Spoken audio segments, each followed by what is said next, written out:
చూడండి, దేవుడు పిలిచిన పిలుపు చాలా క్లియర్గా ఉంటుంది. ఎలా ఉంటుంది అంటే, అరణ్యంలో దేవుని మందిరాన్ని కట్టడానికి మోషేతో పరిచారకుల్ని, ఫలానా వ్యక్తులను నేను ఏర్పాటు చేసుకుంటున్నానని చెప్పాడు.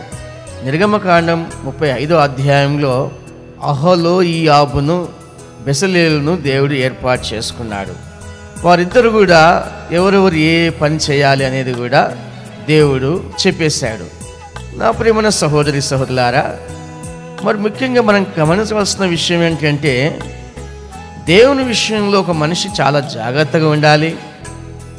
దేవుని పని చేయాలనుకున్న వ్యక్తి హృదయపూర్వకంగా, మనఃపూర్వకంగా చేయాలి. అశ్రద్ధగా చేయటానికి వీలు లేదు. ఎందుకంటే నువ్వు చేసే పని సర్వసృష్టికర్త దేవుని పని, సాధారణమైన పని కాదు. నువ్వు జాగ్రత్త వహించాలి, చాలా జాగ్రత్తగా ఉండాలి. ఆయన ఏం చెప్పినా కూడా ఆ మాట జాగ్రత్తగా వినాలి. విన్న తర్వాత దాని ఆచరణలో పెట్టాలి. జాగ్రత్తగా పని కొనసాగించాలి. అంతేకాదు, ఆయన్ని ఎప్పుడు మనతో ఉండేటట్లుగా ఆయనతో ఉన్న సహవాసాన్ని కాపాడుకోవాలి. ఆయన మనతో మాట్లాడుతున్నాడా లేదా అనేది చూసుకోవాలి. నా ప్రియమైన సహోదరులారా, మరి ముఖ్యంగా దేవుని మందిరాన్ని కట్టే విషయంలో ఒక మనిషి చాలా జాగ్రత్త పడాలి. ఎందుకంటే ఒక మనిషి దేవుని మందిరాన్ని కట్టడం ప్రారంభిస్తే ఆ మనిషి కుటుంబాన్ని, ఆ మనిషి జీవితాన్ని దేవుడు కడతాడు.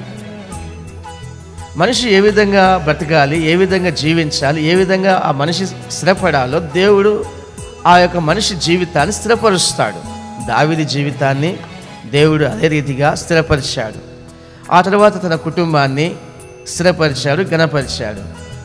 దేవుని ఇల్లుని కట్టడానికి మనసు కలిగిన వ్యక్తి జీవితాన్ని దేవుడు బాగు చేస్తాడు, సరైన మార్గం నడిపిస్తాడు, ఆశీర్వాదకరంగా ఉంచుతాడు, ఘనత పొందే విధంగా చేస్తాడు. వారి జీవితం ఎప్పుడు కూడా 10 మంది చెప్పుకునేలాగా దేవుడు వారి జీవితాన్ని మారుస్తాడు. అంతేకాదు, వారి కుటుంబం కొరకు అనేక మంది కుటుంబాలు చెప్పుకునే విధంగా ఆ కుటుంబాలని దీవించి ఆశీర్వదించి ఒక ఐక్యత కలిగిన కుటుంబంగా, ఆశీర్వాదకర కుటుంబంగా చేస్తాడు. ఎందుకంటే ఆ కుటుంబాన్ని దేవుడే కడుతున్నాడు, ఆ వ్యక్తిని దేవుడే కడుతున్నాడు.